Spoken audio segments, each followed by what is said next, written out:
Over a period of weeks in September of 1944, residents of Mattoon, Illinois began showing signs of poison gas exposure. One experience all victims had in common was the memory of a sweet perfume smell filling their homes.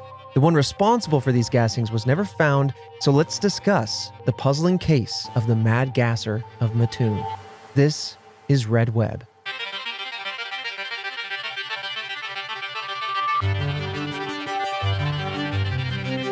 It is another Mystery Monday. Welcome to Red Web, everybody. Task Force, strap in. We got an interesting one, the Mad Gasser. I'm your host, Trevor Collins, and joining me, as always, with the gut instinct, the questions, coming in blind, reacting for the very first time, Alfredo Diaz. Yep, solved it. It's Scarecrow from the Batman series. Easy peasy. It's the fear toxin. It is. That's just really what it reminds me of. It does, yeah. Man, I'm curious to find out how this gas affects the human body. Mm-hmm. How it was dispersed. Yeah. Is it some type of aerial dispersal device? I don't know. About to find out. I'm sure a theory is that the government is involved and they're testing something. Okay. Especially interesting way to test, but go to people's houses in the night, start juicing them full of gas. I mean, maybe it wasn't supposed to be a bad gas or something, I don't know. That'd be interesting.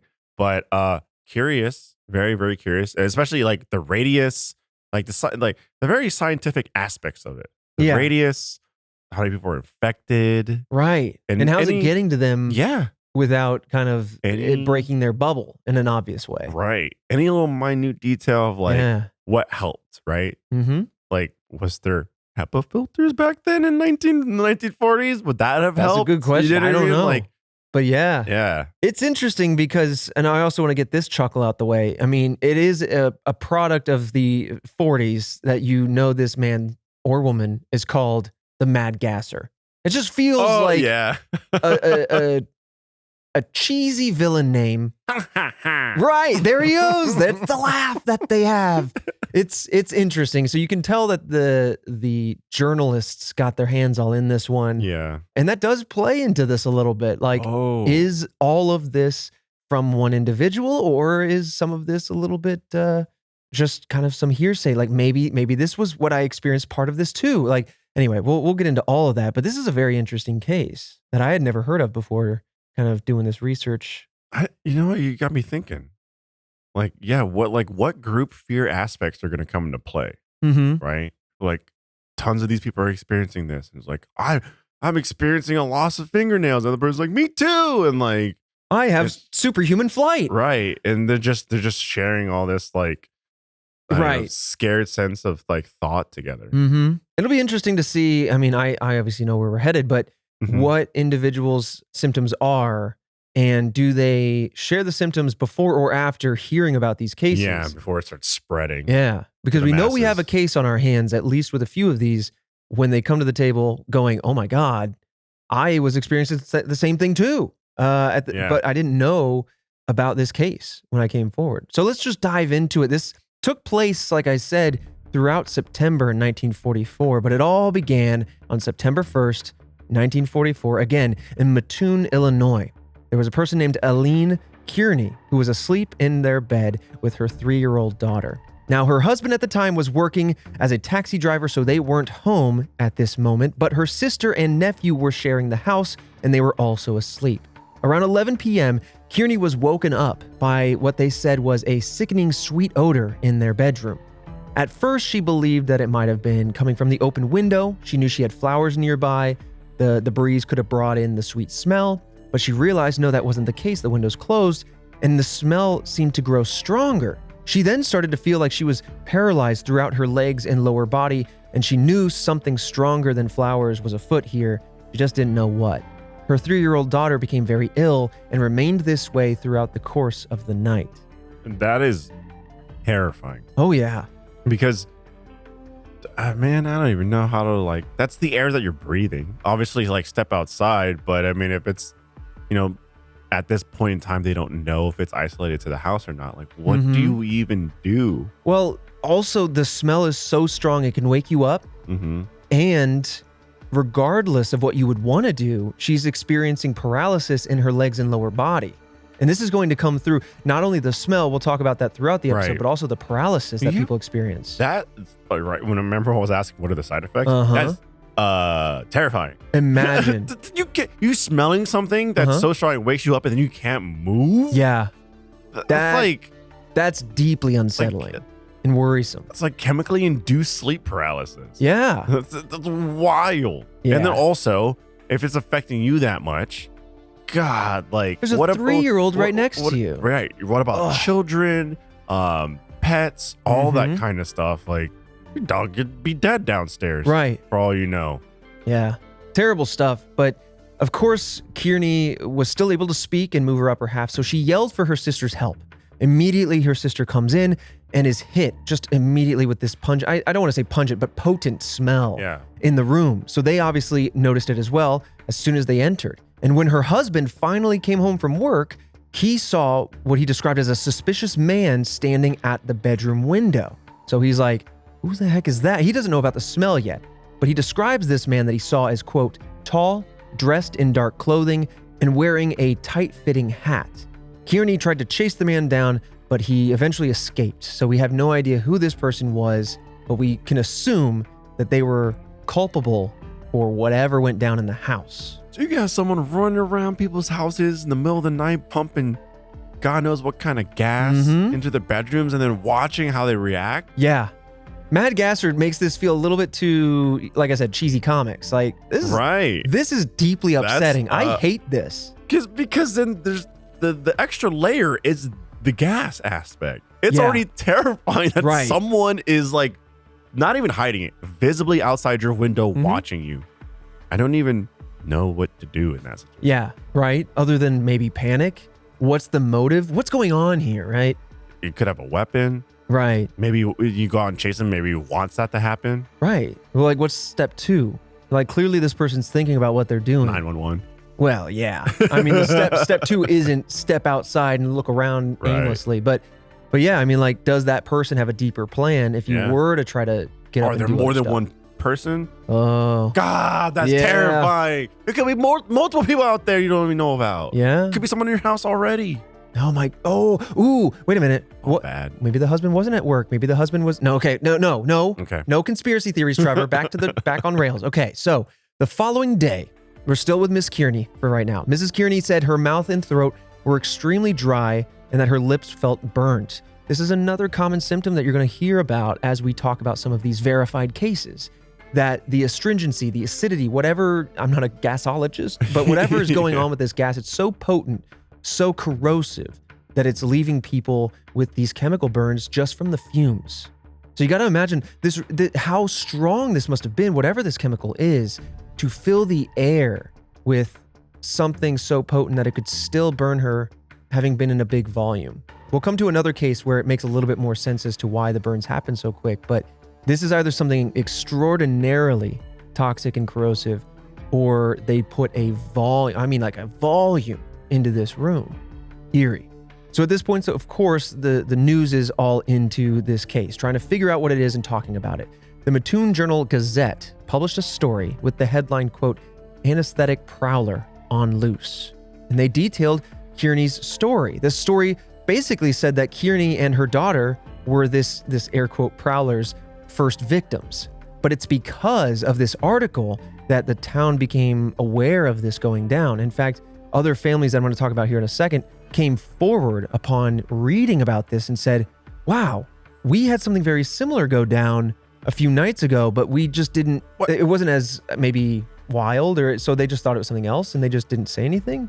But yeah, other people then started having very similar experiences. Okay. Maybe it wasn't as wild. I was about to say, wow, we experienced the same thing. And for some dumb reason, we didn't tell anybody. Right. It's like, what? I mean, I'll be fair. My first inclination isn't to go, let me go to the news and spread this around. But in this particular case, maybe you do, because you're like, I saw a guy or at least a person outside this window. Yeah. Well, in my head, it wasn't even reported to the police. Yeah. But if you said that they experienced something similar, then maybe there wasn't, maybe the chemical wasn't as strong. Maybe the person wasn't as confident as to stand outside their window. Yeah, or maybe they thought in an isolated event, like again, Mrs. Kearney here thought that it was the flowers, and it only got worse. And so then immediately they were led to different conclusions, and the husband saw a person. So a little bit different. Again, I'll talk about this case, but or in some cases that we have discussed on this show, the person, as time goes on, becomes very bold and confident. There you go. Exactly. Like maybe the first case or this other case that I'm about to say is maybe it came much earlier. Maybe it was their, for lack of a better word, their prototype crime, right? They were learning from it. But some quick background before I discuss that. I want to talk about this town and how this news spread, because it's a different time period for a lot of different reasons. And it matters for a lot of different reasons, I should say. The town of Mattoon had a small population of around 17,000 people, which meant, of course, a story of this caliber is going to spread like wildfire. Yeah. This is a town where most people know each other. And the news itself added to the already existing unease that the residents had because they were all living through World War II. So additionally to that, you have a rise of other crimes. Break-ins are increasing throughout the town this year specifically. So tensions are high. Yeah, because I'm terrible with history. Was World War II when napalm was a big thing? What war was that? Was that not the Vietnam War? That was the Vietnam War. Yeah. But I do think, again, I'm not a historiologist. Right. I'm not a history buff myself. You're still coming off of war. Right. My fall that back is there's so much that happened between World War I and World War II. It all becomes a blur in my mind. But in there, though, I think something that is worth noting is that chemical warfare became huge. It became huge, became a much bigger talking point, and then very quickly became agreed upon internationally to say, let's not do that. That's a war crime. Let's not use biological chemical warfare. Yeah. And so, I mean, who's to say that that didn't inspire this person? Exactly. And so since we are in this very heightened, I'm not saying it's okay, but I am trying to understand what's going on in the zeitgeist. In the mind. Yeah. And just a point of clarification, napalm was used in World War II as well. Got it. So coming now back to this story hitting the newspapers, everyone hearing about it, it does raise an eyebrow when other people come forward because are there copycat victims, as it were? Well, there was another couple who claimed they experienced similar symptoms prior to the Kearneys. On August 31st, the day before, in fact, Urban Rafe and his wife were woken up in the middle of the night to a strange smell.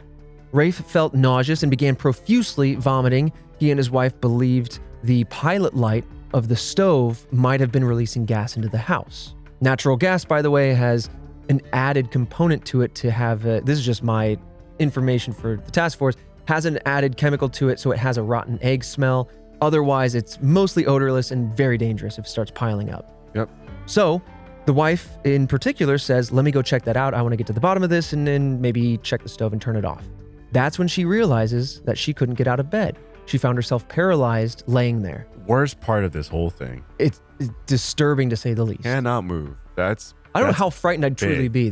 It's frightening because you're not thinking like that. Honestly, everything you described, that's my first thought. Right? If I'm like, wake up and like, oh my God, sleep paralysis. We discussed this in the previous episode. Yeah. But then it's like, oh no, this isn't. I know what sleep paralysis is. It doesn't last this long. Yeah. What is this? I can't push through this. And then you just get terrified of like, there's my thought would be, the stove, right? Gas is leaking. I don't know. It's somehow affecting like my nervous system. I can't move. So do I just wait to die here? Oh God. Right? That would be my thought. If I can't move, it doesn't just, I'm like, look, maybe it fixes itself eventually, but am I going to breathe in so much of this?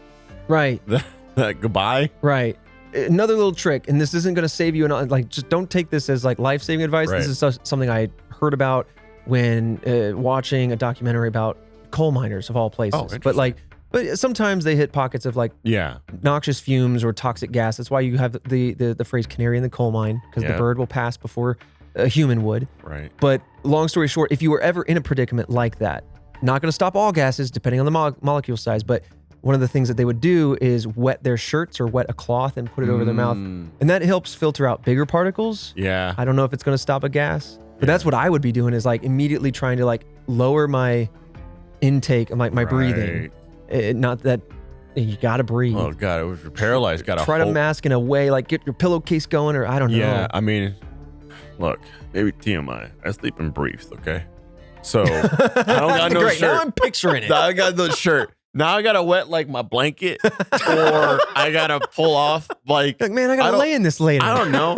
Or you know what I mean? I gotta, honey, give me your briefs. Right. I gotta like rip the sweater off of Jackie. Right. You know, my significant other. Like, give me that toxic gas. You know, and then well, I usually do, but hope I didn't drink all the damn water next to the bed because I can't get up. My legs are paralyzed. Or what am I gonna do? Start panicking? Start spitting into my honey? Start spitting into Jackie's sweater? You're spitting all into my clothes. Spit into. It's big enough for the both of us. You spit on one side. I spit on the other side. Don't breathe it in. You're like, wait, that's just for you though. It's a goddamn mess. That's what it is. It's a mess. Yeah, I genuinely coming back to the situation here though. I genuinely don't know. Like this, we make light of it. We're joking a little bit. Yeah. But that's because the genuine panic that you would be in this actual situation would be a lot to handle. A lot. Yep. Especially if you can't get up. And so I deeply sympathize with the couples that went through this because what do you do? Terrifying. And I think now that we know that this was the day before, the reason why they didn't kind of jump out and go like, well, we also had this, like, it was literally just time. I'm sure one case just caught fire and happened to go to the Gazette before the other one could be aware of. It was the day before. You're still processing, figuring out. Exactly. Maybe trying to file paperwork with the police. But on top of that, what's interesting and helps substantiate this August 31st case is that the following morning, so now on September 1st itself, Rafe's neighbor reported that their daughter, so right next door, the neighbor's daughter, woke up coughing in the middle of the night and was also struck with a form of paralysis in her lower body and was unable to get out of bed to get help herself. And so now we have a lot of little isolated cases that are starting to see one another. Yeah.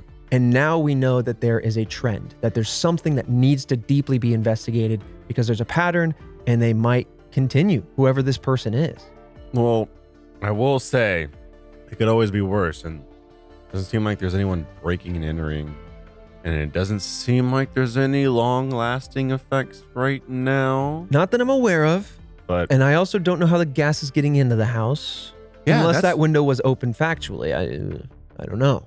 Yeah, that's the thing. How is the gas getting into? I don't know. Well, I lived in an old house. It was built in the early 50s, so a little after this time period. And the reason why I mentioned this was because there was a day where I smelled a sickly sweet smell in my bedroom. Oh. It just comes up because this case reminds me of it. And I was of the same mind as Mrs. Kearney, who was like, well, there's flowers right outside. It must be that. And there was like a big spread from my neighbor who had this honeysuckle plant, a very sweet smell when it blooms.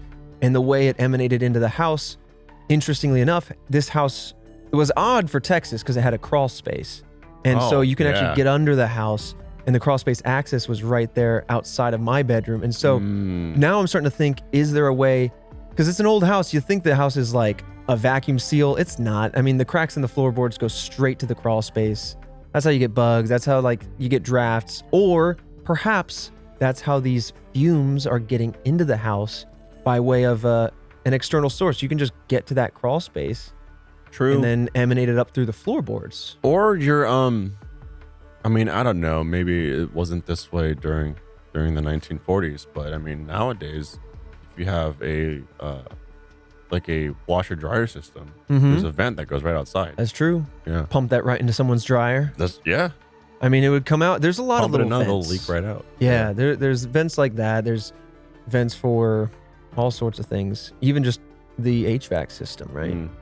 But that's how this case got started. Those are the cases we're going to discuss. Many other cases came about, and then we're not going to dive into the details of those because they're varying in their authenticity. It's hard to say. There's a lot of sources, but these are the ones that a lot of people pin down as factually part of this actual culprit. It seemed like the early one before like mass media caught wind of it, and it seems like the symptoms were very similar and the same. So, yeah. So a lot of the other cases, we'll talk now kind of how the investigation unfolded, because it was about 2 weeks on that these cases actually continued. Somewhere around 25 different residents over this time period claimed to have similar experiences or symptoms. And so, of course, the law enforcement is getting flooded with these calls, and they're desperately trying to figure out how to approach this, what to do. And I think one of the pieces at the time that became, with hindsight, a very big issue was that they were understaffed and under-equipped for something of this caliber. Remember, it's a small town. Yeah. And you're not typically seeing serialized cases of this nature. But ultimately, by September 5th, just a few days after this initial publicized incident here in 1944, the Journal-Gazette published 4 different accounts. 2 of these cases involved children who became violently ill.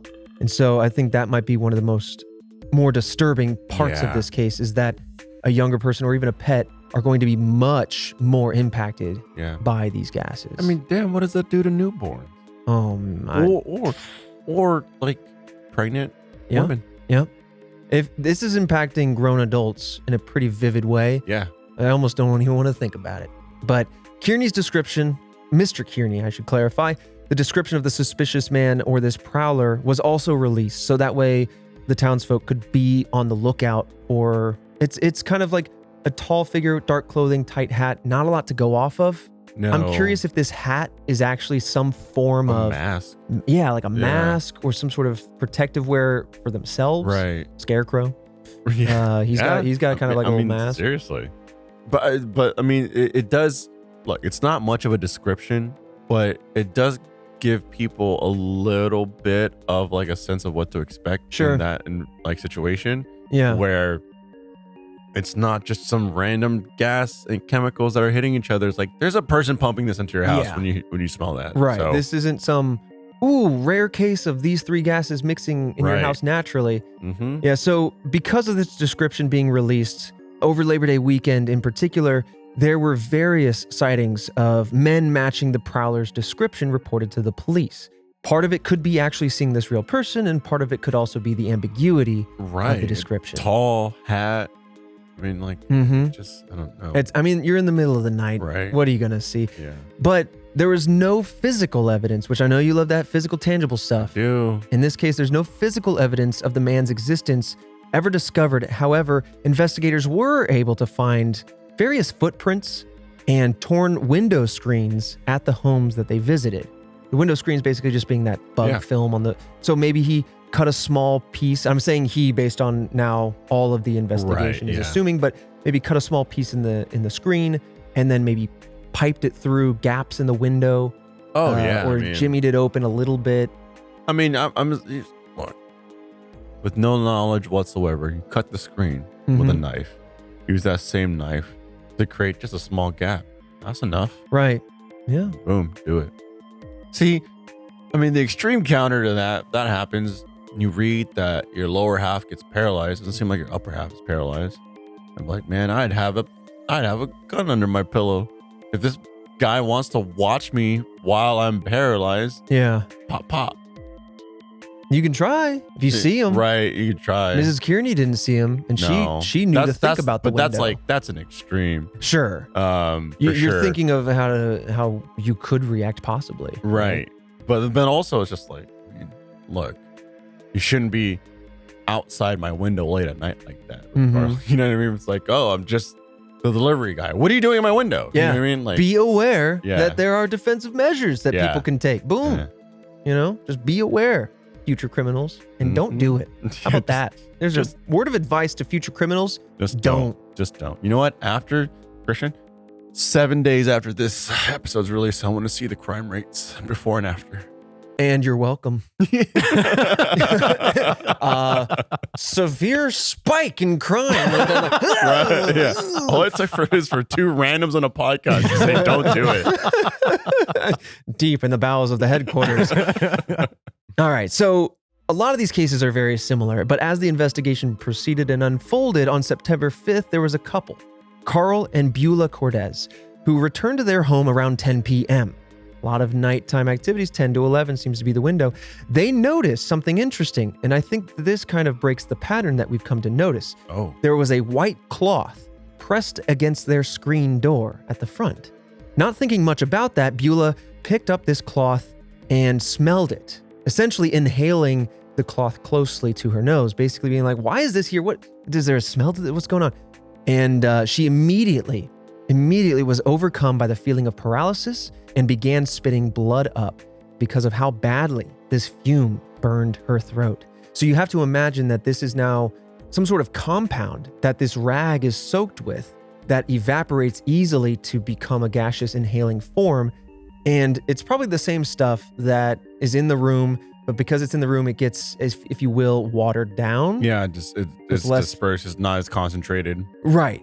She got the full dose straight from the rag. Yeah, instantly was bleeding. Like just straight up through her nose right into it. Smelled it. Burned her throat. That's terrible. That is insane. Yeah.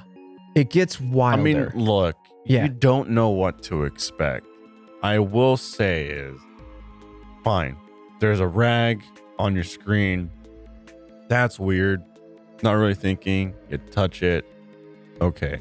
But at a time like this, where like it's hitting newspaper articles, whatever, small town, everyone's talking. I'm not smelling anything. Yeah, I'm not going to smell a vaguely wet rag on my door, but also like but I could see how it sounds like common sense to us, but really, and as odd as this sounds, we stand on the shoulders of giants.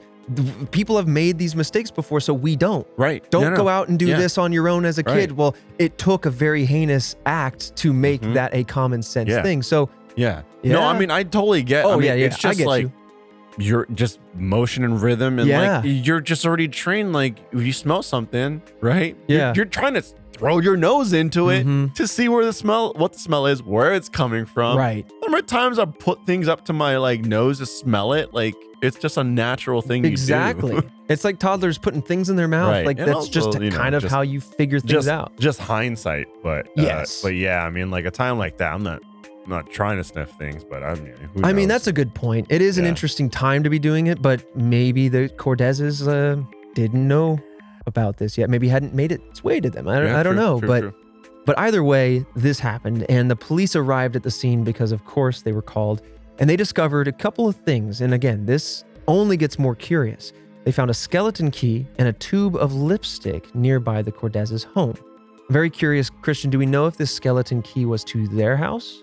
It raises a lot of questions, but a skeleton key, in case you're not aware, especially in older homes, I wouldn't say it's much in current homes, they were keys designed to open every door in the house, because every door in an older house would have a key lock. And if you're the person who owns the home, it's nice to have one key that opens everything, but otherwise you have personalized keys, like the main bedroom has one key and the front door has a second and this bedroom has a third, you know? And so it's interesting that there's a skeleton key found outside. And I'm glad you explained that for everyone in the audience that didn't know what that was. Wait, did you? I had no. You've seen the movie Skeleton Key though, right?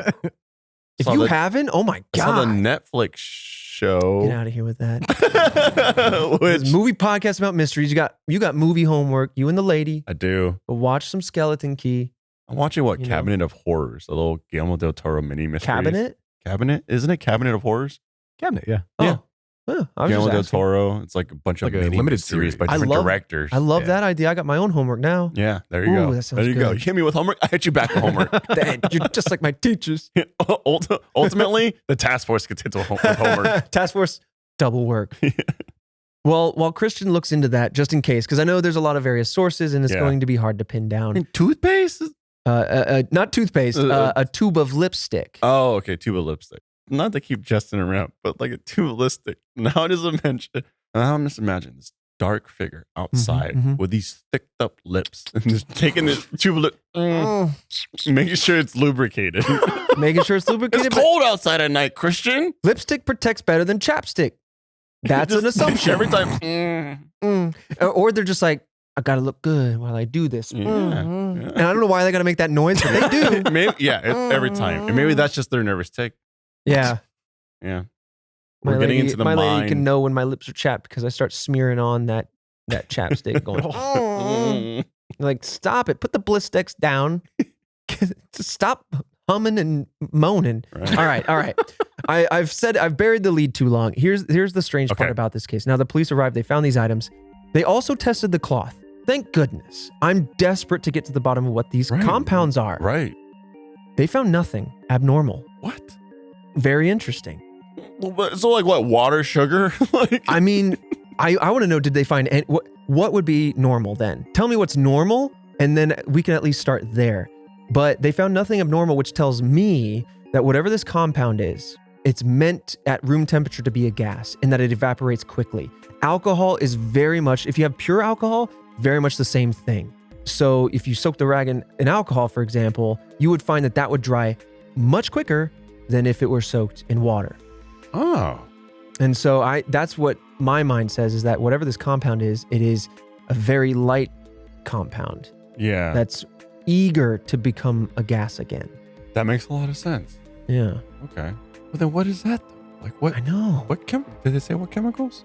No, we don't know. And spoiler, we have no idea what the gas used was. We don't know who the person was. They were never found, and we don't know what the gas was. Oh. And that's the most upsetting part of all of this. Yeah. I was hoping we'd at least know, like, there's 3 things, right? Obviously, we want to know who the person was. We're not going to know that. That's why there's a mystery. Mm-hmm.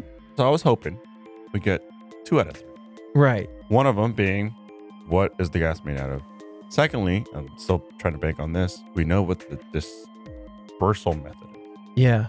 I'm hoping we can find that out. In regards to the skeleton key, the only thing I'm able to find is that there was nothing substantial that came from finding it. I'm not finding any information about what the key belonged to or anything like that. And then in regards to the cloth, the only other thing I could find was that, when it was investigated, it was determined to be free of any odor.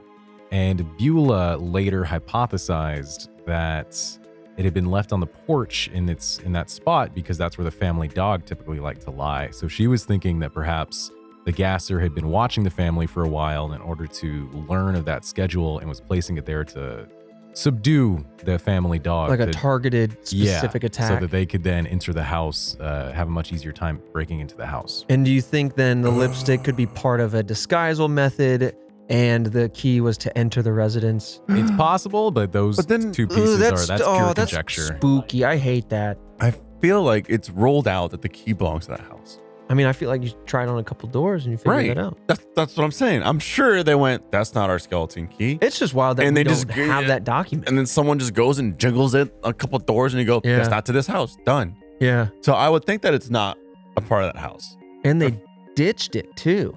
Yeah. I feel like that could just be inadvertent trash, maybe. Yeah. I don't know. This case is so interesting. And I understand the desire to find evidence. Yeah.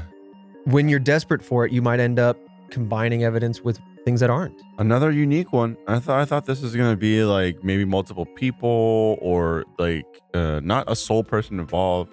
Maybe a government conspiracy type thing, which could still pop up in theories. Sure. But one person terrorizing people through chemicals. Mm-hmm. So at this point, the police are very confused, a little bit lost, and of course the residents are terrified. So local law enforcement decided to escalate this, and they asked for assistance from the Illinois Department of Public Safety. This is only the beginning of reaching out for assistance. Thank goodness. They really reached out above and beyond here. Yeah. All the while, the gasser, of course, is still on the loose, and people are falling victim to the gas's effects throughout the town. The men of Mattoon themselves patrolled at night. They armed themselves with pistols and shotguns and decided to patrol, while the women carried bats and clubs whenever they were leaving the house to do their normal business throughout the day. So people, of course, are very on edge. High alert. Absolutely. Soon after this panic began to take over Mattoon, the Journal-Gazette published an article criticizing the way that the law enforcement was handling this case, because of course, the point of the law enforcement would be to handle it, mitigate any concerns, etc. But also, to at least play devil's advocate here, there's not a lot to go off of. And so, you're kind of left with no answers, and the town gets on edge, gets defensive. Town wants answers. Now they're taking things in their own hands. Mm-hmm. And you have a Halloween situation. Everyone's yelling, evil dies tonight. Right. They're on the hunt. And then the movie's not as good as we thought. Yep. Yeah.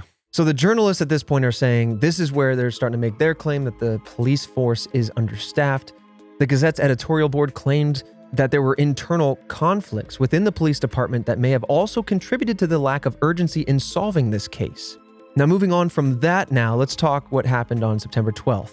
The police had received so many reports by this point that they had began thinking that the residents might have just been making false claims and convincing themselves of non-existent symptoms. We've talked about this in many cases prior, and that will be a theory that we dive into. but that doesn't have a good look when held up against to what the journalists are claiming. And now suddenly, amongst the chaos, you have infighting. At this point, Illinois state police officers, as well as 2 agents from the FBI, were called in to assist Mattoon law enforcement on the case. Sources vary as to why these officials were called in, but I think we can understand why. Yeah. Some say that it was a direct response to the Gazette's criticisms, while others believe that the mayor themselves ordered the extra hands. Either way, I think it was to the town's benefit. At one point, in fact, the Army's Chemical Warfare Service even tried to determine what this mysterious gas was, but they were unsuccessful in their efforts. Unfortunate. I do appreciate that they're bringing in specialists. I always love that. That's another thing that I like. I like my tangibles and I love my specialists. Yeah, it's true. I mean, like, this seems to be the team to go to figure this out, right? But after a 2-week influx of these reports, it seemed that things started to peter out. These Mad Gasser claims started to decline naturally. And again, that could play into the theory that we're going to discuss, or it could be that whoever the culprit behind this was just kind of eased off a little bit, said, all right, I've done whatever it is that I'm doing, or maybe left or whatever. I've done it a bunch of times. I can get away with it if I peel off now. Right. Town's hot. They're looking for me. This is it. I go. And it only started to decline after there ended up being over 35 alleged reports of people being inflicted by these gassings. I just don't even know like how you find the person, stop the person. One single individual hopping fences late at night in God knows what part of the town, the neighborhood. What do you do? I mean, my only thing is, and this starts to get real heavy, but listen, people are walking around with guns at night. People are walking around with baseball bats in the day. I don't think there's much more you can escalate on that front. So I think law enforcement needs to start scrubbing through businesses and locations that have access to chemicals in any way. Whether we think that they're fine and dandy, it's just hydrogen, it's just helium, or you have something a little bit more toxic like acetone, or access to heavy amounts of carbon monoxide, which is also just produced in your house. Like, who has access to raw chemicals that could, in theory, come to this front, right? Is there a school teacher in a science lab? Is there a hardware store down the street? 17,000 people in this town. I think you're going to have not a ton of places to look. Yeah. You start figuring out people. To me, that's the pie in the sky move there. Because a couple of things into play. One, you don't know what the chemicals are. And then 2, up until this point, severely understaffed. Which just like, that's the play for sure. Yeah. But that's probably the 2 factors that come into it. Well, it also could be that the state and Army chemical warfare, team showed up. The FBI showed up. That could be just that presence alone made things peter out, because they're like, all right, now they're really going to start. Yeah. They're going to figure me out. So I'm just going to stop. It's a matter of time. Also, maybe who went on vacation when these started stopping? Who moved out of town? These are all things you ask when the superheroes are around. It's true. What about the villains? Yep. There you go. No one noticed Spider-Man wasn't there, but suddenly Paris has a new superhero. Honestly, didn't even think about that. You suddenly got a swinging, wall-crawling entity over in Paris. I don't think that I could get away with being a superhero. Just for that reason? Right. Every time you see the flying wombat... And he flies. Right? And his costume's so hairy. Every time you see the flying wombat, I'm not available. I feel like you guys would piece it together. Yeah, I'm the squealing piggy. Yeah. Yeah. I'm like Black Canary. I can kind of squaw and like I can blow your eardrums out. See, at that point, the task force would put it together. Right. Really? There's no Red Web episode this week, but the squealing piggy and the flying wombat are out there doing Teaming justice. up, dude? Yeah. Okay, come on. Come on. This is volume 1 of the team up, and you're telling me that's why there's no episode? Exactly. Okay, come on. See, if we were superheroes, y'all would know. Right, exactly. And we wouldn't just make public claims on the podcast about our names, because that would be silly. Right. And then obviously, our sidekick over here, the chair.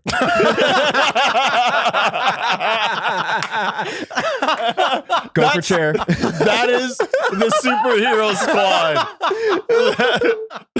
Squilly Piggy, Flying Wombat, and the chair. I blend in any office environment. Right. That's what I'm saying. Undercover. Ooh, man, we got it all worked out. Someone's going to mock that up, and it's going to be ridiculous. I need to see the fan art of that. Oh, God. Hey there, Task Force. This is Christian. Just want to jump in and talk at your ears for a little bit, and then we'll get right back into the episode. First up, I want to say that we've got an awesome Cyber Monday hoodie coming out next week, 7 days from now, November 28th. We've got a red web hoodie coming. It's going to be a nice red with a black logo, similar to the hoodies we've had in the past, just switching the color up a little bit. So get ready for that. It's going to be coming. It looks good. We're very excited about it. And I know that we talked about this a little bit on social. Red Web Case Files has been on a small hiatus, but we have the date for its return. It will be coming back December 1st, where we will finish out the season with our final 4 episodes. So as before, we'll go live on Rooster Teeth first on December 1st. That's a Thursday, and every Thursday thereafter.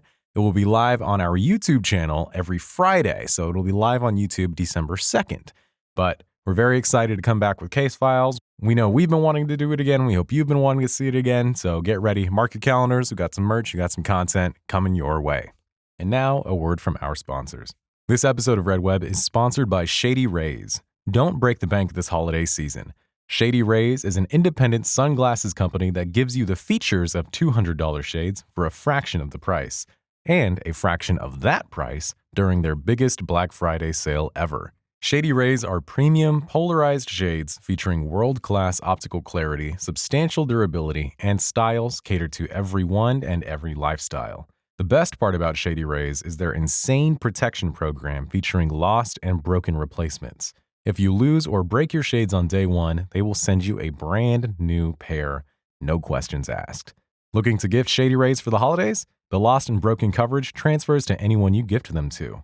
I love the way that Shady Rays looks. I'm so excited to try to get some more in my life and maybe go ahead and get some for some other people's lives this holiday season. Love the way they look, and I gotta rock them when that sun's out. Gotta protect my eyes, protect my vision, do it in style with some Shady Rays. Shady Rays are the best holiday gift you've never thought of giving. Act now for their best Black Friday selection. Redeem only at shadyrays.com, where you can find all their newest and best shades. This episode of Red Web is also sponsored by Raycon. Have you started shopping for the holidays yet? Why not? Right now, you can shop early, skip the stress, and snag some of the best deals of the season on something everyone will love: premium audio products from Raycon. Raycon's wireless earbuds, headphones, and speakers offer premium sound, useful features, an almost custom, comfortable fit, and up to 54 hours of battery life. And as the person gifting them, you've gotta love that they start at half the price of other premium audio brands. Plus, Raycon makes it easy with holiday gift guides for everyone in your life. I love the way Raycons look. They all have such a good selection of colors, and every style looks so slick and clean. The battery life is insane and is honestly my favorite part about them. Right now, go to buyraycon.com/redweb and use code EARLYBF to get 20% off site-wide. That's 20% off any Raycon product, which almost never happens. Or save even bigger and get 30% off Raycon's exclusive holiday bundles. That's code EARLYBF at buyraycon.com/redweb for 20% off your Raycon purchase. buyraycon.com/redweb. This episode is also sponsored by Optimum Chairs. When you're gaming, having a comfortable chair makes all the difference in your performance. And if you want the comfiest, most ergonomic chair, Optimum Chairs is the place to go. You can get yourself comfy, durable, long-lasting gaming chairs with all that fancy ergonomic stuff, all at a price that blows the competition away. And Optimum Chairs Pro gaming chairs are backed by a 30-day money-back guarantee. So if you're unhappy for any reason, you don't have to worry. Shipping is free worldwide. So why wait? Upgrade your setup and get comfy. We have an Optimum chair that's coming to the office that we are very excited to break in. They look very comfortable indeed, and you gotta love that ergonomic support. Support your body. Get that health going. Very excited to use it. Very excited for it to arrive. For a limited time, you can get 10% off at checkout when you go to OptimumChairs.com and use code REDWEB10. That's OptimumChairs.com, code REDWEB10 to get 10% off your chair. And without further ado, let us dive back into this week's mystery, the Mad Gasser of Mattoon. Please enjoy.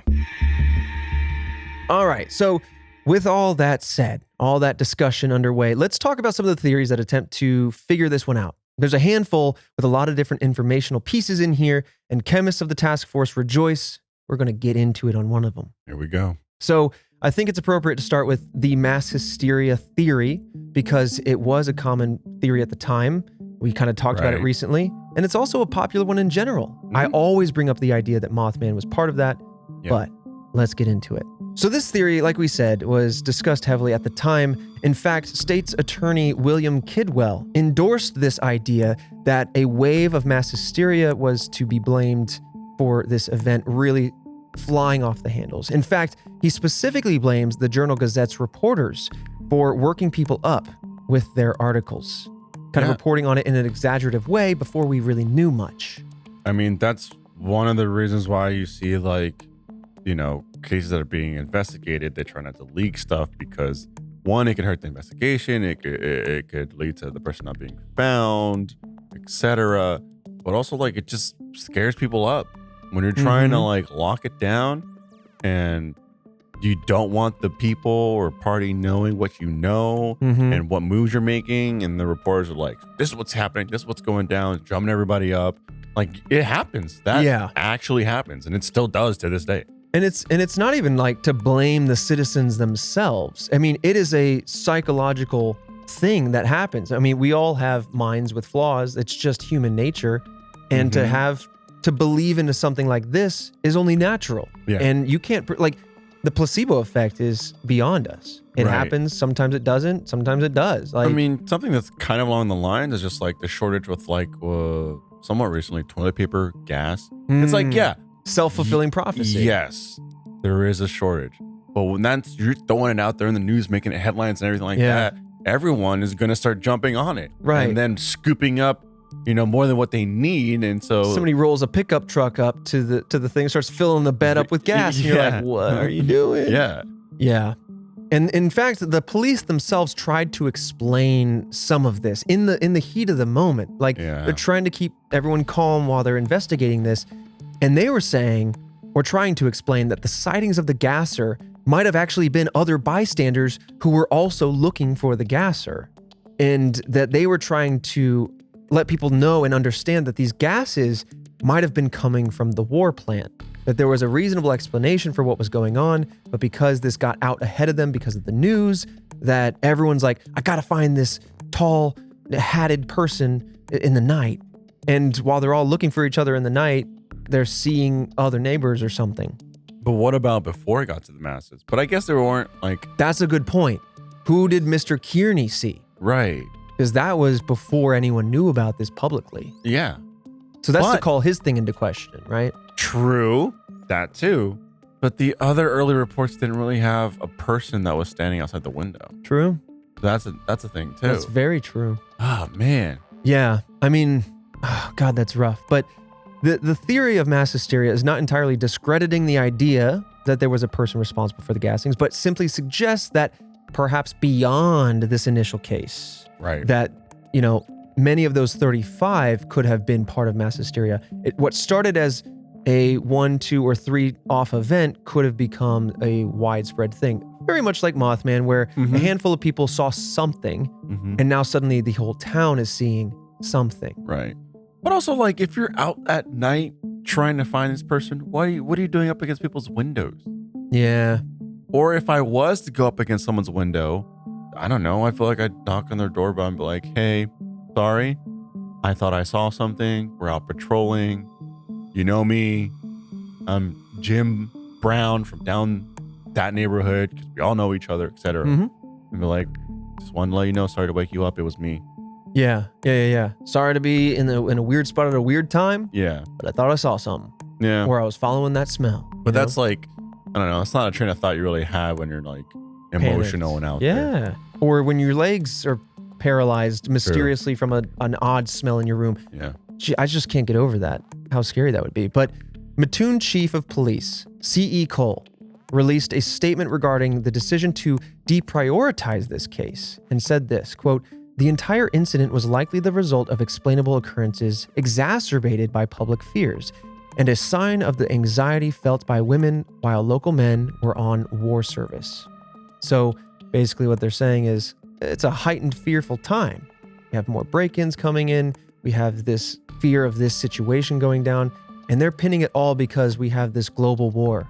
Men have been drafted and shipped off to war, and so there's a lot of heightened fear and defensiveness in the air. So wait, so they're saying that this is self-induced? They're saying that's why they deprioritized trying to get to the bottom of this. Interesting. But then also that they think it's totally explainable that it wasn't some mad gas or perhaps. But who's saying it was a chemical from the plant?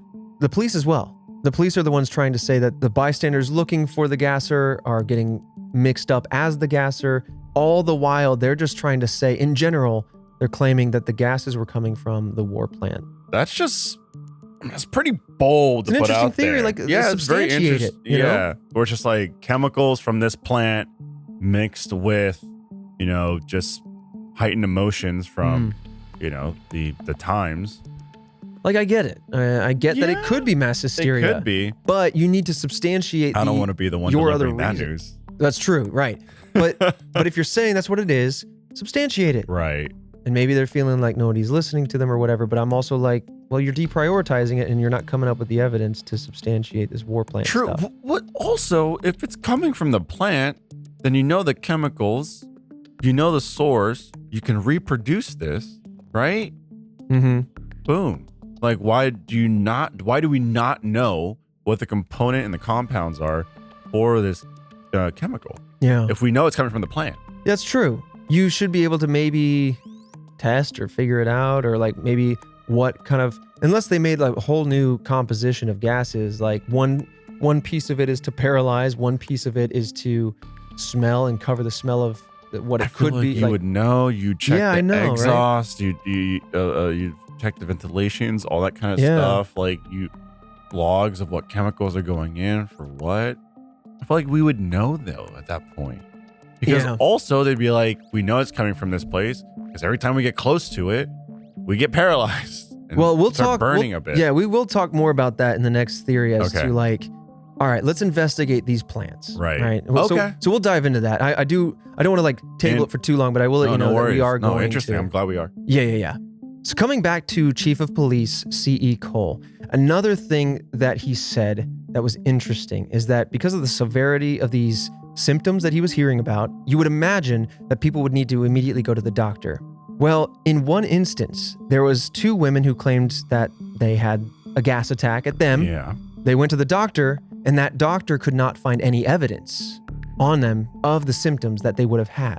And so to him, now Chief of Police, he's like, cool, that validates to me that at least part of this is an exacerbation of the fears, that there is an element, at least, regardless of the other deeper reasons, whether it be the war plant or anything else going on, there's at least a component of mass hysteria here where people are getting placebo effects. I mean, out of that fear. I'm sure there are definitely people that had placebo effects, or even just misdiagnosed it and they just had sleep paralysis. You know what I mean? I guess the only evidence that the doctor would see is a severe case where there were chemical burns. Burns in the throat. Yeah. That's the only thing, because how do you just go, I was paralyzed and now I'm not. Yeah. Right? Like doesn't seem like there's anything here, and we're so deep into this episode now. I'm going to say that there's not anything that's like long, everlasting paralysis. Like you could have experienced an attack and walked away without, immense symptoms or any symptoms. Yeah. But to further the idea that I was mentioning, there was local commissioner of public health, Thomas V. Wright, supporting the idea that yes, there maybe is a conflation of 2 things. I'm going to quote him. There is no doubt that a gas maniac exists and has made a number of attacks, but many of the reported attacks are nothing more than hysteria. Fear of the gas man is entirely out of proportion to the menace of the relatively harmless gas he is spraying. The whole town is sick with hysteria. Which I also want to recognize that this is a term levied against a certain populace to kind of throw away their concerns, right? To diminish what their experiences are. And so I want to go ahead and be aware of that, because that could be what's happening here. It could be a factor of the time a piece of sexism, as it were. Yeah. But I do think Mostly that like there is harmless. mostly harmless is interesting because I wouldn't consider Leave that out. the burns, Why add the that? vomiting, the bleeding, or even if it's temporary, the paralysis as Right. harmless. Terrifying. That was So- definitely what a To What me, a- it just sounds like they're trying to defend the fact that they didn't go hard on this case. Like, Yeah. sure, like let's focus on the placebo cases. But regardless, like you admit that someone's doing something sinister here. Don't like soften it all. Like it sucks. Let's just that's what seems to be happening. Yeah, I mean the thing there is like you're admitting that, right? Sure, there's hysteria. Like you said, you're admitting there's someone doing something here. This person, knowledgeable about chemicals, gases, compounds, etc. Who's to say they don't turn it up a notch? Mm-hmm. This is alarming. Yeah, true. And kind of as a final note on this particular theory, I want to quote an article by the Journal Gazette's editorial board, because they also theorized that the attacks were real, just not as high volume as were reported. They said that, quote, there are two principal reasons as to why a culprit was not caught. One, the police failed to take the case seriously enough at first. The other is that when the police finally decided there was something to it, mass hysteria and outside interference combined to make their efforts unsuccessful. And I think that makes a lot more sense. Yes. It pulls together all the loose threads and it says, yes, somebody was doing something terrible. But on top of that, a lot of these other kind of ambiguous, nebulous ideas were falling over it and allowed this person to kind of walk away without any evidence against them. And that, I think, is what created the atmosphere that brought us to the mystery. Yeah. I mean, coming back to what I was saying earlier, there's a reason why you don't inform the public of things, right? Even if you are investigating. That's something that you wait on, and you only do it if it's necessary, because it causes hysteria, it causes copycats, and that just muddies the investigation every time. So moving on now to the second theory, this one is kind of in response to the previous one. So we have author Scott Maruna in his book, The Mad Gasser of Mattoon, dispelling the hysteria.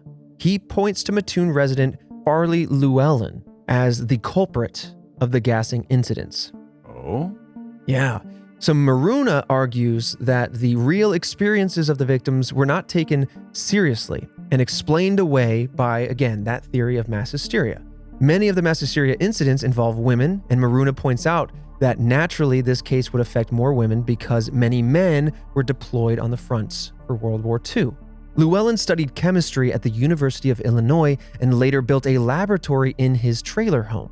He had access to many chemical elements and equipment that he would often experiment with. One of these experiments even resulted in an explosion in his trailer. So this is where I'm raising the flag. I'm kind of saying, hey, remember what I said earlier in this episode? Right. Are there any places that are just like hot spots to look first? This sounds too obvious to ignore. Why wasn't he investigated? I mean, I'm sure if there was an explosion, the fire department showed up, police. Was it not reported? Was it not logged? You know what I mean? Yeah. Chemical explosion, someone who's a chemist, you investigate that. You go there first. Yeah, I mean, that makes sense to me, but there are other, how should I say, biases. Another important thing, Task Force, as we always kind of find ourselves walking into when looking at these historical cases, are that there are biases towards people. Yeah. And that is just an unfortunate fact of the case. And I think that plays a pretty heavy hand here. And because of those biases, I think Llewellyn ended up being essentially an outcast of Mattoon. Essentially that the people of Mattoon didn't really disparage him, but didn't really think about them, that they were kind of on the outskirts. And that could play into motive, but we'll get to that in just a second.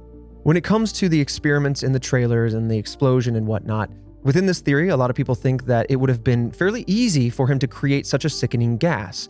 And Maruna theorizes that it might have been tetrachloromethane. It has a sweet odor, and exposure can cause dizziness, nausea, and damage to the liver, as well as uncoordinated movement. Now, a pause, just as I kind of wax poetic in theory, I would think that this compound has a few elements to it. I think the sweet smell is to disguise any unique smells that would have identified the chemical. True. I think there is definitely a compound that attacks the nervous system, which is why there's paralysis happening. And that corrosiveness could have been yet a third chemical. So I'm right, wondering, something that would cause like the vapors on the skin. yeah, and if you make an odd combination, any chemical can cause corrosion of that nature, which was picked. Any chemical could cause a nervous system to kind of shut down. So which was picked. It's very interesting. And that could also obfuscate the origin of some of these gases. True. When you're throwing stuff together, like not only does it make something, but it'll also like dissipate in a specific way too. So I want to come back to the point I was kind of building to with Llewellyn. Maruna, the author, points out that Llewellyn was rumored to be homosexual, and coupled with his unique interests, his struggles with alcoholism, and a few other things, he seemed to become an outcast of the Mattoon community. This mistreatment by the community may have led to a potential reason for revenge, as the initial victims were Llewellyn's classmates. So there is kind of a connection here between these first few victims and Llewellyn's history. So that was a lot of motive that just piled right in there. Yeah. I also want to say that given some of the biases of the time, is he a suspect because of these biases? That's another piece of this. Yeah. But it's also very difficult to figure out because of the lacking of evidence, the deprioritization of the case, and a lot of the other things happening in the air, right? The journalists kind of really kind of blowing this up, et cetera, et cetera. It's, as with many mysteries, it's just very hairy. Yeah, it's a sphere of chaos from every angle of this town. It's true. Very chaotic in the end, but on September 11th, Llewellyn was committed to a psychiatric hospital. Now, this is another opportunity for us to figure out if this man was involved.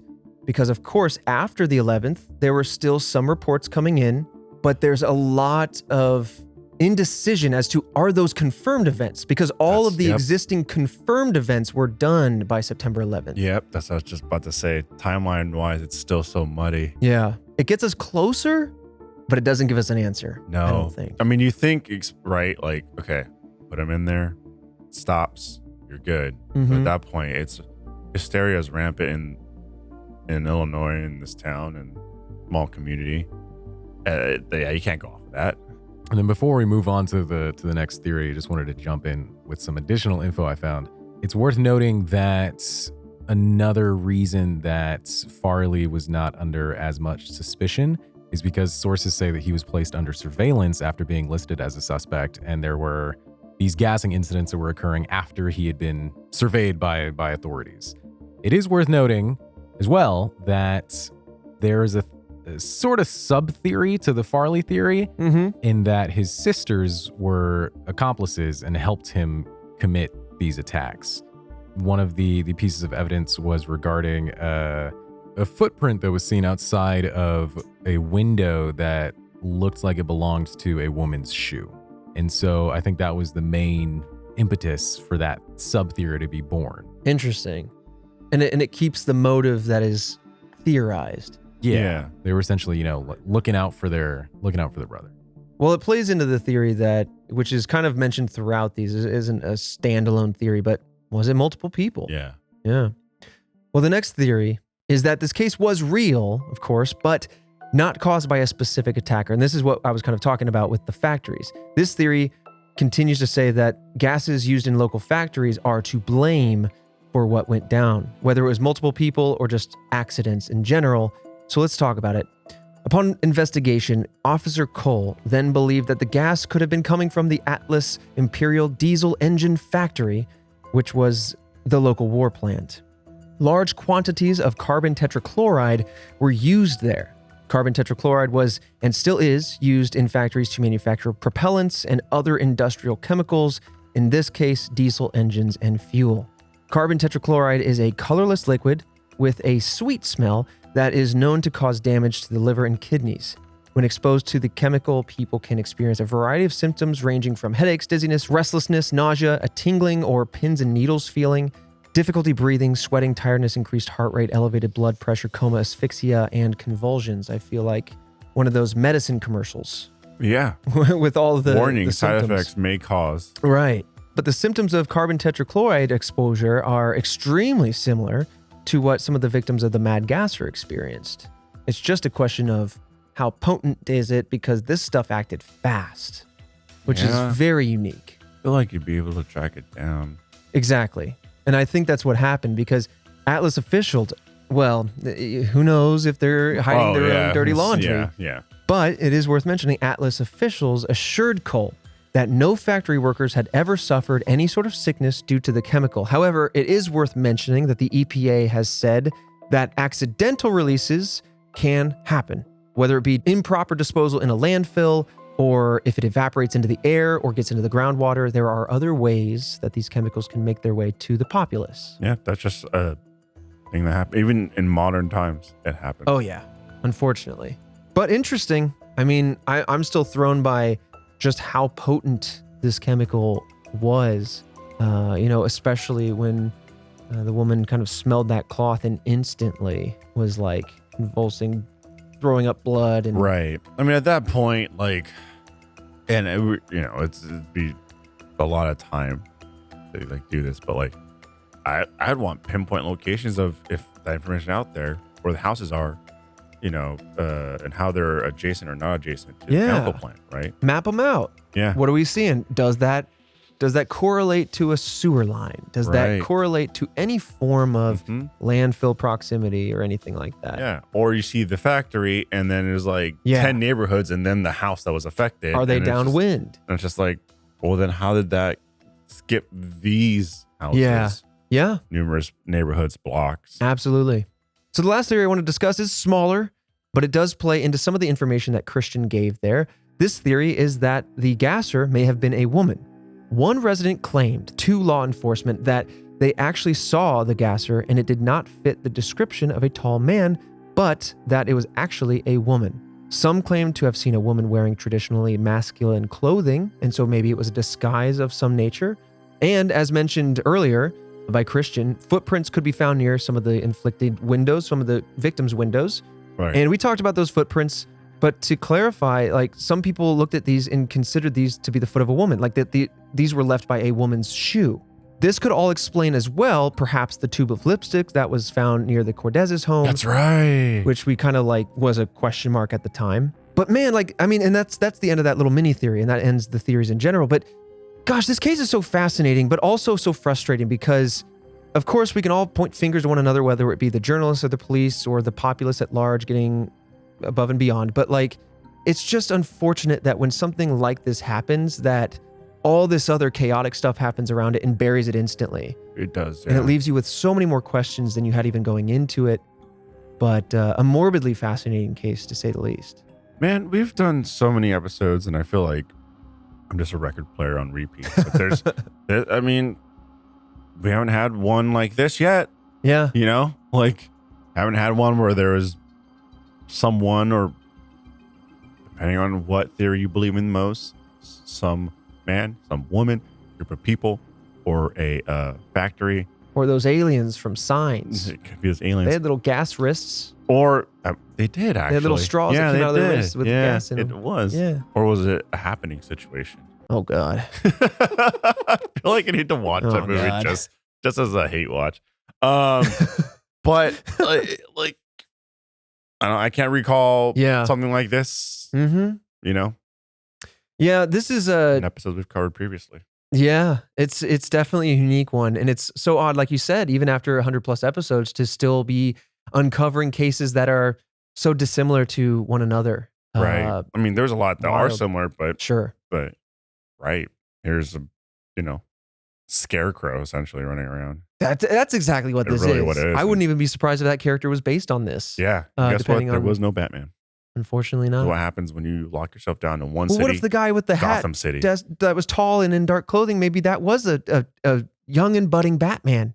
He's like, I saw something went down to this window, and he stood at the window to investigate, and he's like, you sir, did you do this? A bit of non sequitur though, because I think we kind of talked about this before, and I've been racking my brain, like my RAM in the background has been thinking on this while talking about stuff.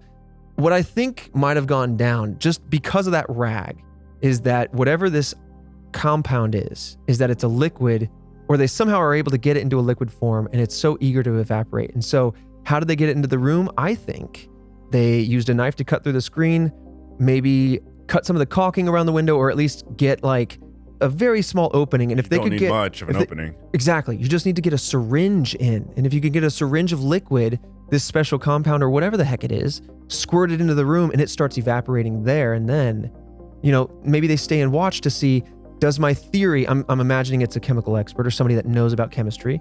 They're now watching, is this going to work? Let's see. Oh, they're waking up. Oh, they're scared. Oh, I'm seen. I'm out.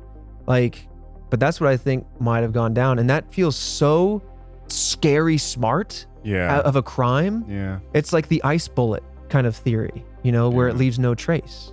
That's sinister, but it also really upsets me that how did the investigation not key into some of these very obvious signs that someone knew what they were doing here? I mean, you had two main suspects in my head, right? Mm-hmm. You had the one person, I'm sorry, Llewellyn, the outcast. Yeah. Mm-hmm. And then the factory. Or just someone at the factory with access to that stuff. So any all-encompassing. Gotcha. Whether it be the factory, it is kind of someone at the factory. Exactly. It's a little ambiguous there, but it could be, whether it was an accident or a person there, it's still hard to figure out. Suspect factory. Yeah. Man, it's a wild one, but that has been the case of the Mad Gasser. I'm glad it didn't escalate. It could have gone a lot worse. Very much so. I will say. Yeah. But to wrap this one up, I mean, as we said, no one was ever found, no one was ever convicted, and no one went to jail for this crime. So that rests the case of the Mad Gasser. Man. So to have the ability to I'm just thinking randomly. Imagine you just passed away and you're able, afterlife, etc. And you just see the library of episodes of your life. But then within that's a library of episodes that we've done for Red Web. Yeah. And then just to see the answers to all these mysteries. There's going to be a library of mysteries somewhere. They're like, now that you're passed, you can see all the answers to everything. And you're like, great, I'm going straight through episode 1, 2, 3, 4. Nailed it. One word answers. Nailed it. Yeah, that one was just completely obvious. This one just says Jimmy Smith. What the heck does that even mean? Right. Yeah. Well, no one figured it out. And the number of ones that go alien, ghost, alien, ghost, supernatural, paranormal. Man, the thing is, and you just kind of tickled my brain. I would love to do an episode on the idea that there are aliens, or what we consider aliens, that the UFOs come from the ocean. Now, it's a wild, interesting conspiracy, and it's scattered all over the internet. So it's going to be very hard for us to research and coordinate that conversation. Yeah. But I just wanted to throw that out there, since you said aliens, that it made me think about it. I want the task force to know if you have any articles, any information on that front, anything that can help us pull together a strong conversation around that to present to everybody else. Yeah. Or start a chain Send them that our we just way. follow. Yeah. Thread on Twitter. Dude, Love I mean, stuff. that's the beauty of it. And then, big thanks to, I've said it a million times. I'm gonna keep saying it a million more times, baby. but thanks to the task force, because we're not locked into any one thing. Yeah. Who's to say that we don't just do an episode that's all about just mini mysteries based around kaiju, just giant monsters. Ooh, yeah. That's cool. Yeah. That's awesome. I would love that. Or I love monsters. Or real world kaiju stories from throughout history. Yeah. Some of that stuff exists. Yeah. Because you guys are here, no matter what we're talking about. You guys are here. That allows us to flex and explore in many different ways. Mysteries have no bounds. As you kind of said, every now and then we hit a whole new episode that has no relation to others, like this one that we discussed today. Mm-hmm. And so the more we can kind of dissect and get into, the more interested it makes this podcast. To me, I'm like, I love internet mysteries. That's where we cut our teeth. But do I love being able to cryptids? I know. Anyway, thank you, Task Force. Always being there, allowing us to flex our little mystery legs. Yeah. All right. From the squealing piggy, the flying wombat, and the chair. We thank you. Yeah. Love the chair. All right. Well, with that said, Fredo, I'll see you right back here next Monday for another mystery. Look, don't underplay the chair, okay? Every bad guy spins around in a chair and gives a monologue. Just so happens that chair is going to lock you down. Be prepared, villains. We're coming for you. See a villain trying to turn around without a chair? Not nearly as dramatic. Oh, not threatening at all. Yeah. But you're in a chair, could be Christian. he is the chair. Someone turns around and like, are you sitting on a man? That's my chair. What are you talking about? That is a poorly disguised man.